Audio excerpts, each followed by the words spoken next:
എറണാകുളം കോലഞ്ചേരി കടമറ്റത്ത് ദേശീയപാതയിൽ ബസ്സും ബൈക്കും കൂട്ടിയിടിച്ച് ബൈക്ക് യാത്രികനായ യുവാവ് മരിച്ചു. ആളെ തിരിച്ചറിഞ്ഞിട്ടില്ല എന്നാണ് അറിയാൻ കഴിയുന്നത്.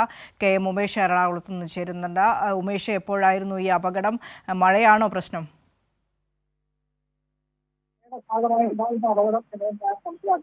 വിനിഷ, ഈ മഴയുടെ ഭാഗമായി ഉണ്ടാകുന്ന അപകടം എന്ന് തന്നെയാണ് മനസ്സിലാക്കുന്നത്. രാവിലെ 6 മണിയോടെയാണ് ഈ അപകടമുണ്ടായത്. കോലഞ്ചേരി കടമറ്റത്താണ് ഈ ദേശീയപാതയിൽ ഈ അപകടം ഉണ്ടായിരിക്കുന്നത്. കോലഞ്ചേരി ഭാഗത്തേക്ക് വരികയായിരുന്ന ബൈക്കും എതിരെ വന്ന ബസ്സും തമ്മിലാണ് കൂട്ടിയിടിച്ചത്. ഈ ഇടിയുടെ ആഘാതത്തിൽ ബൈക്ക് യാത്രികന് ഗുരുതരമായി പരിക്കേറ്റു.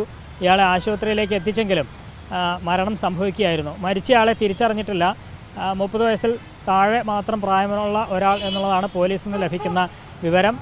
ഇയാളുടെ തിരിച്ചറിയൽ കാർഡ് അങ്ങനെ എന്തെങ്കിലും ഉണ്ടോ എന്നുള്ളത് പോലീസ് പരിശോധിച്ച് വരികയാണ്. നിലവിൽ ആളെ തിരിച്ചറിഞ്ഞിട്ടില്ല. ഈ തൊഴിലാളികളെയൊക്കെ കൊണ്ടുപോകുന്ന ബസ്സാണ് ഇങ്ങനെ അപകടത്തിൽ പെട്ടത്.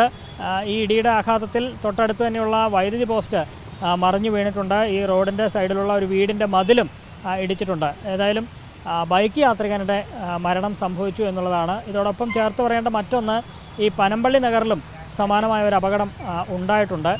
അത് ഒരു കാറ് കുഴിയിൽ വീണിരിക്കുകയാണ്. പനമ്പള്ളി നഗറിന് സമീപം കൊയ്ത്തറ എന്ന് പറയുന്ന റോഡിലാണ് ഈ കാറ് കുഴിയിൽ വീണത്. അത് കുടിവെള്ള പൈപ്പ് ഇടുന്നതിനായി കുഴി കുഴിച്ചതാണ്. ആ കുഴി രാത്രി സമയമായതുകൊണ്ട് അത് കണ്ടില്ല എന്നുള്ളതാണ് മനസ്സിലാക്കുന്നത്. മഴയും ഉള്ളതുകൊണ്ട് വെള്ളം നിറഞ്ഞു കിടക്കുകയായിരുന്നു. അതുകൊണ്ടാണ് യാദൃശ്യമായ ആ കാർ അങ്ങനെ അപകടത്തിൽപ്പെട്ടത്. അതിലാർക്കും തന്നെ പരുക്കോ ഒന്നും തന്നെയില്ല. പക്ഷേ അങ്ങനെ ഒരു സംഭവം ഉണ്ടായി എന്നുള്ളതാണ്. അതെല്ലാം മഴയുടെ ഭാഗമായി വന്ന അപകടങ്ങളായി തന്നെയാണ് കണക്കാക്കുന്നത്.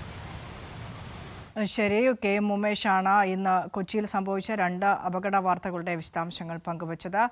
അതിൽ ദേശീയപാതയിലുണ്ടായ ബസ്സും ബൈക്കും കൂട്ടിയിടിച്ചുണ്ടായ അപകടത്തിൽ പെട്ട് മരിച്ചത് ആരാണ് എന്ന് തിരിച്ചറിയാൻ സാധിച്ചിട്ടില്ല. വാർത്ത കാണുന്ന ആരെങ്കിലും, അതുമായി ബന്ധപ്പെട്ട ആളെ പരിചയമുള്ള ആരെങ്കിലും അതുമായി ബന്ധപ്പെട്ട് ഈ അപകടവും ഉണ്ടായ സ്ഥലത്ത് ഏതെങ്കിലും തരത്തിലുള്ള തെളിവുകളോ അത് സംബന്ധിച്ച് എന്തെങ്കിലും വിശദാംശങ്ങൾ ഉണ്ടെങ്കിൽ പോലീസിൽ അറിയിക്കുക ദയവായി.